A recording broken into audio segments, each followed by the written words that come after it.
Vous êtes à l'écoute de Radio Tunis à l'international. Bonjour à toutes et à tous et bienvenue dans cette nouvelle édition du Récap pour ce vendredi 26 septembre 2025.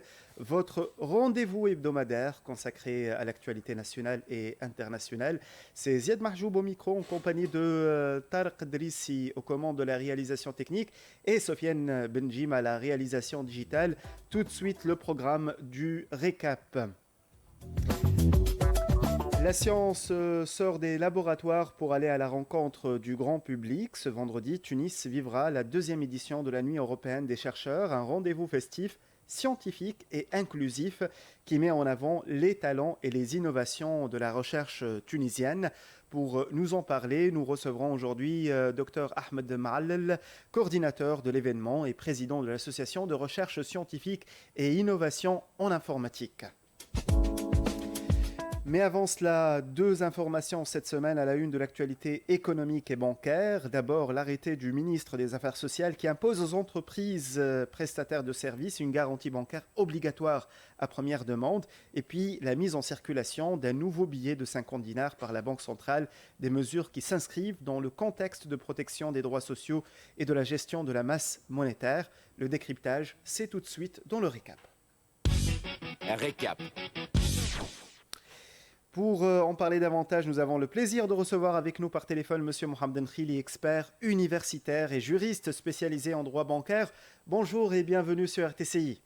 Bonjour Zied et bonjour aux auditeurs de l'RTCI. Bonjour Monsieur Mohamed Khili. Alors commençons par l'arrêté du ministre des Affaires sociales. Ça a été publié mardi dernier au JORT. Et voici, mesdames et messieurs, les détails. L'arrêté donc daté du 23 septembre fixe les conditions d'application de l'article 30 quater du Code du travail pour les entreprises de prestation de services, les sociétés de services et de fourniture de travaux. Selon le texte, toute entreprise concernée doit souscrire une garantie financière auprès d'une banque ou d'un établissement financier dans un délai de 3 jours après la conclusion du contrat à hauteur de 20% du montant du contrat. Cette garantie servira au paiement des dettes envers les employés en cas de retard ou de défaut de paiement, Monsieur Mohamed Khili. Donc, si vous pouvez nous expliquer concrètement ce que change cet arrêté pour les entreprises.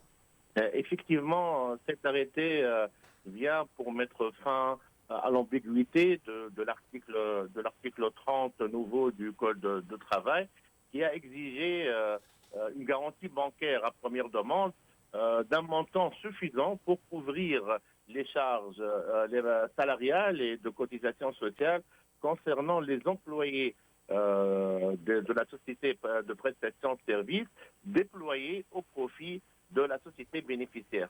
Donc, cet arrêté a fixé cette garantie à première demande de 20% du montant intégral du contrat ou du marché.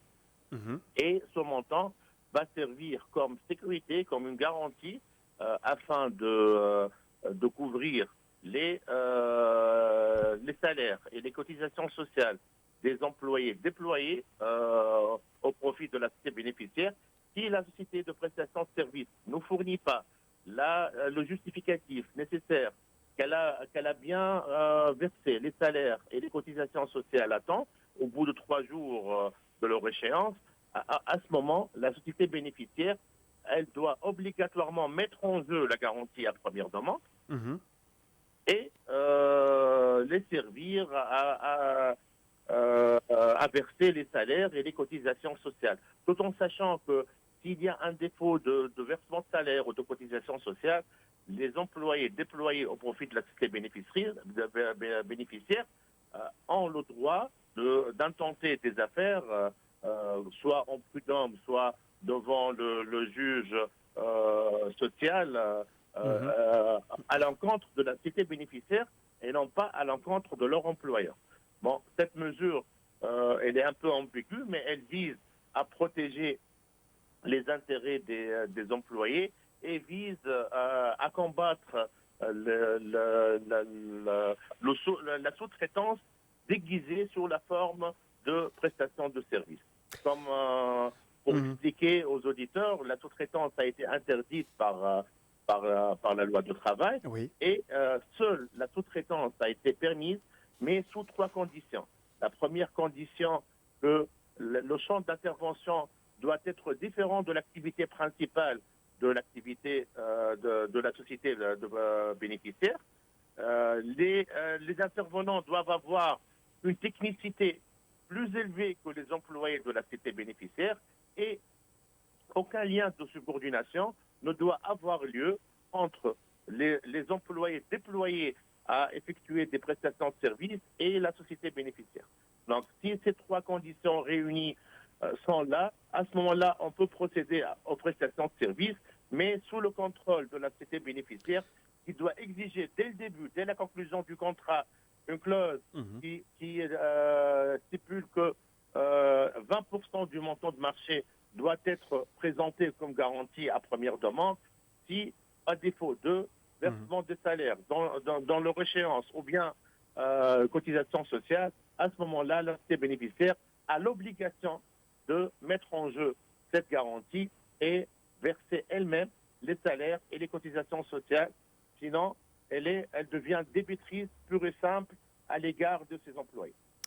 Donc, ça intervient en cohérence, si on peut dire, avec la mesure donc, prise dernièrement concernant donc, la sous-traitance, la loi sur donc, la sous-traitance, c'est ça? Oui, c'est un texte d'application, tout simplement. C'est purement social. Parce que les mesures prises dans le cadre de l'article 30 étaient un peu ambiguës et aucun seuil n'a été fixé. Donc, cet arrêté a fixé le seuil de 20% de montant du marché, donc comme une garantie bancaire. Vous ne voyez pas que les 20%, c'est une charge de trop pour les PME? Bon, si on veut en débattre, il y a même certains qui disent que cette mesure devrait avoir lieu dans la sous-traitance elle-même. On ne devrait pas annuler tout simplement la sous-traitance. Il était plus judicieux de laisser les sociétés de sous-traitance travailler et imposer aux sociétés bénéficiaires cette mesure au lieu de l'imposer aux prestataires de services. Mais bon, maintenant la loi a été publiée. C'est une loi d'un état de loi et des sociétés, donc on doit l'appliquer.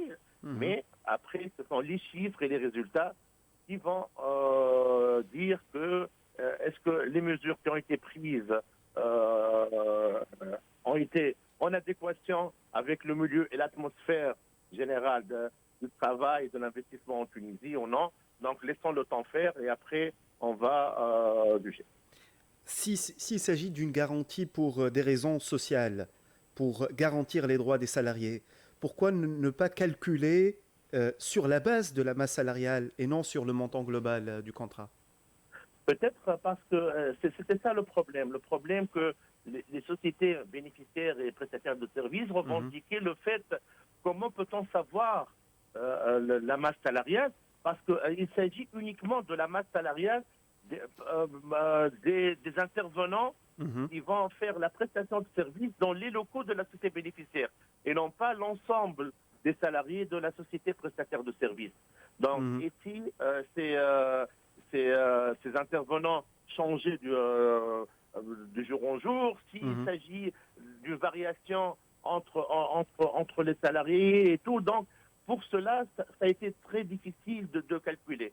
Donc, afin d'avoir un barème exact et facile à définir, peut-être pour cela que l'arrêté du ministre donc a eu recours à un barème qui est le montant global marché, ou bien le coût du marché en totalité. Voilà. Et je suppose que le contrat aussi ne détaille pas la masse salariale donc à part. Non, puisqu'il s'agit peut-être des données à caractère personnel aussi. Donc, le législateur a eu recours tout simplement à définir le seuil du marché et à 20% du seuil de marché, tout simplement. Donc, vous avez mentionné que la société bénéficiaire du contrat sera tenue de payer directement les employés si le prestataire fait défaut, c'est ça? Oui, c'est ça. C'est elle qui assume la responsabilité C'est paradoxal des en plus, employés, Monsieur du Mohamed prestataire, et aussi les employés du prestataire, si ils visent à intenter une affaire en prud'homme ou en sécurité sociale, c'est leur vis-à-vis, c'est la société bénéficiaire et non pas leur employeur. C'est un peu paradoxal et c'est parce que c'est finalement c'est l'entreprise qui doit payer ses salariés, ses employés, et non pas Puisque la ces société salariés, la bénéficiaire. philosophie de cette loi, puisque les salariés ont été mis à la disposition d'une autre société, et Mhm, afin de combattre la sous-traitance déguisée, donc elle a pris cette mesure. mhm. Euh, Sincèrement, on ne peut pas juger maintenant de est-ce que ces mesures-là sont en adéquation avec, comme j'ai dit, l'atmosphère Mhm. générale de l'économie tunisienne, ou l'atmosphère des affaires. Est-ce que Mhm. ça encourage les investisseurs à s'implanter en Tunisie ou pas? Est-ce que Oui. ça encourage les nouveaux promoteurs à promouvoir ou à lancer leur propre affaire? Oui. Tout ça, ce sont les chiffres qui vont nous dire prochainement est-ce que ces mesures ont été en adéquation avec Mhm. l'atmosphère ou le tissu économique tunisien ou pas. Mhm. En plus, assurer 20% donc, comme garantie du contrat, ça va faire exclure une partie importante des prestataires de services et on connaît que c'est des petites, très petites, des petites et moyennes entreprises. Donc, ça va donc réduire la concurrence entre les entreprises, ces petites entreprises, et les exclure de la concurrence, n'est-ce pas?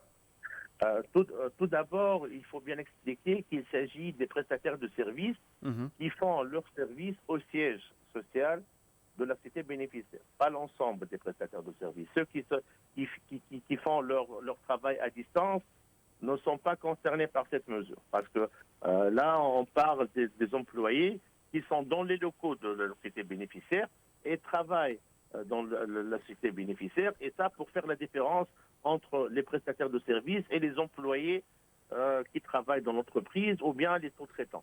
Donc, c'est pour ça. Et aussi pour garantir la solidité financière des entreprises de prestation de services et laisser seulement qu'ils sont capables à payer les salaires et les cotisations de leur employés. Je me rappelle, dans un entretien avec vous l'année dernière, on a parlé de la loi sur l'échec et tout, et vous avez évoqué une mesure de caisse pour les PME après adoption de la loi sur l'échec pour appuyer les PME, justement. Est-ce, Oui, oui. là on peut, on peut Est-ce même qu'elle ne peut appuyer pas les servir PME de... Voilà. en leur donnant la garantie de l'État ou bien des caisses de garantie afin de ne pas les exclure de l'atmosphère ou du tissu économique tunisien. Et comme ça, on laisse que 2 ou 3 grandes entreprises qui s'accaparent de l'ensemble des marchés destinés aux prestations de services. Donc ça, c'est le rôle de la BFPME. Peut-être que là, elle va jouer un rôle comme garant des petites et moyennes entreprises. Et cette caisse-là, justement, de la PME, elle ne peut pas jouer ce rôle-là de garantie Oui, oui, pour... elle, voilà. elle peut le jouer pleinement. Mhm. Et aussi, c'est le rôle aussi des banques de la place afin d'encourager les petites et moyennes entreprises à travailler, à s'implanter et à faire plus de concurrence et faire cette effervescence-là dans l'économie Tunisienne. Venons maintenant au nouveau billet de 50 dinars. La Banque centrale a annoncé donc la mise en circulation de ce nouveau billet avec une mise à jour des signatures et de la date d'émission. Officiellement, qu'est-ce que ça change, Monsieur Mohamed Khili? Bon, sur le plan forme, rien n'a été changé. On garde toujours les mêmes caractéristiques du billet de 50 dinars qui a été émis en 2022. La seule différence, c'est que c'est que la date d'émission de 23 septembre 2025 donc a changé. Elle a été rédigée en gras et en gros, pour être visible. Et d'autre part, c'est la signature du nouveau gouverneur et vice-gouverneur qui a pris place des anciens. Donc, c'est sur le plan forme, ce sont les deux seules différences, mais l'utilité, donc, certains disent que parce qu'il y a un manque de billets de 50 dinars marché monétaire, là, et ça, c'est justifié parce que dans l'ensemble des pays, on trouve toujours que les billets de 50 dinars, les gros billets, sont en manque parce que là, le marché parallèle et ceux qui travaillent dans le marché parallèle et travaillent avec le cash préfèrent travailler avec, utiliser plutôt les billets de 50 parce que ça prend pas beaucoup de place en les stockant. Donc ça, d'une part. D'autre part, ce sont les effets des lois d'échec, donc qui a augmenté les transactions par cash, et ça selon le rapport de la Banque centrale, que les transactions par cash ont augmenté considérablement, ce qui a influé un peu la qualité et a touché la qualité des billets de banque. Et beaucoup de réclamations ont eu lieu les dernières semaines, surtout sur la qualité des billets des banques fournis à la clientèle qui était dans un état vraiment c'est-à-dire un état très ancien et même déchiré, et il y a parfois qu'on trouve que les numéros de série sont illisibles. Donc pour cela, la Banque centrale a pris la mesure pour émettre et l'émission d'un nouveau billet de 50 dinars. Pour les 50 dinars, donc vous parlez d'un geste institutionnel, avec le changement de gouverneur, avec le gouverneur de la Banque centrale, ou bien un signe d'inflation? Non, c'est loin d'être un signe d'inflation parce que selon les rapports et les chiffres même de la Banque mondiale et des associations internationales et même les agences de notation, donc ont tous confirmé que l'inflation a baissé en Tunisie et que l'économie s'est développée. Donc c'est loin d'être un signe d'inflation. Comment vous expliquez l'augmentation du cash selon même les notes de la Banque centrale? Comme j'expliquais tout à l'heure, c'est l'effet de la loi des chèques qui a interdit l'utilisation des chèques comme moyen de crédit et de garantie. Donc, certains n'ont plus droit au chèque et le chèque est devenu, donc a repris son rôle initial d'être un moyen de paiement immédiat uniquement, ce qui explique l'augmentation des cash et le recours à d'autres moyens de paiement comme les traites et les cartes bancaires et les transactions via l'Internet. Et concernant les billets usés, justement, pourquoi il n'y a pas de nouvelles coupures? Pourquoi il n'y a pas eu de retrait des billets anciens? Justement, il était, à mon avis, peut-être qu'il était plus judicieux de faire circuler de nouveaux billets de banque et d'annuler d'autres des anciens billets afin de combattre le marché parallèle et ceux qui stockent les billets de banque et d'autre part d'injecter de nouveaux billets afin de réduire le nombre de billets usés qui circulent dans le marché. Je crois que ça profite surtout au marché parallèle, au marché informel, M. Nkhili, de telles mesures et la circulation du cash. C'est vrai qu'on a un problème de cash en Tunisie, il y a un problème de bancarisation, si on peut dire. Oui, c'est vrai, il y a un problème énorme de bancarisation parce que si on parle du taux de bancarisation en Tunisie, on a 36% uniquement de la population qui est susceptible à avoir un compte bancaire ou un compte postal, uniquement qui ont un compte.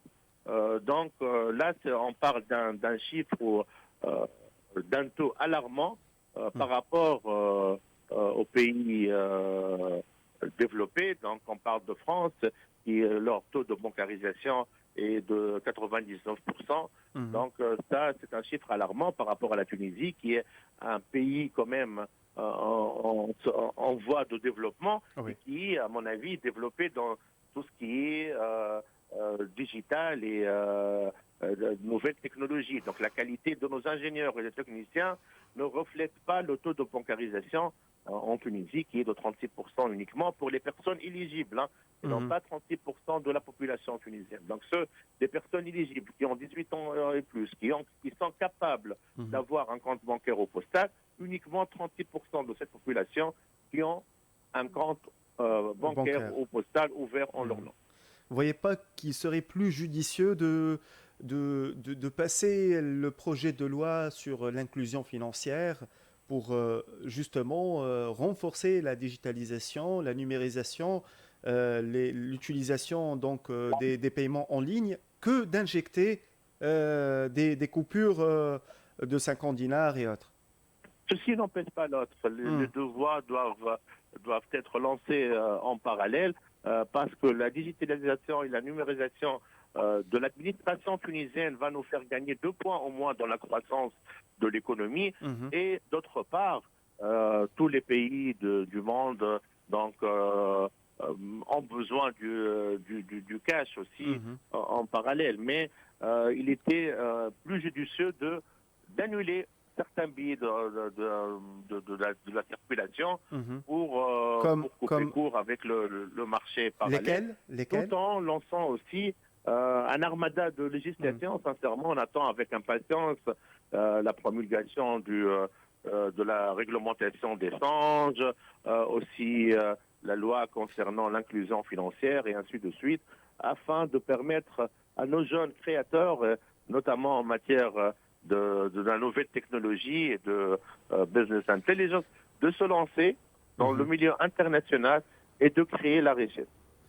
Vous avez parlé, la dernière question, vous avez parlé des billets, le retrait de quelques billets, lesquels? On parle de 50 dinars, 100 qui ont usé, et 100 qui ont en coupure, et aussi les billets usés. Donc comme ça, et ceux qui sont antérieurs à l'année 2020, comme ça, ceux qui ont des réserves stockées seront dans l'obligation de les injecter et aussi de justifier leurs sources, ça d'une part, et d'autre part de donner un coup au marché parallèle et ceux qui travaillent avec le cash. Justement, c'est l'une des mesures proposées. Et c'est très très important. Monsieur Mohamed Enrili, je rappelle, vous êtes juriste universitaire et spécialisé en droit bancaire. Merci infiniment pour toutes ces informations, pour vos éclairages et à très bientôt, j'espère. Je vous en prie, à très bientôt. Très bien, merci beaucoup mesdames et messieurs. Restez à l'écoute, on revient dans un instant.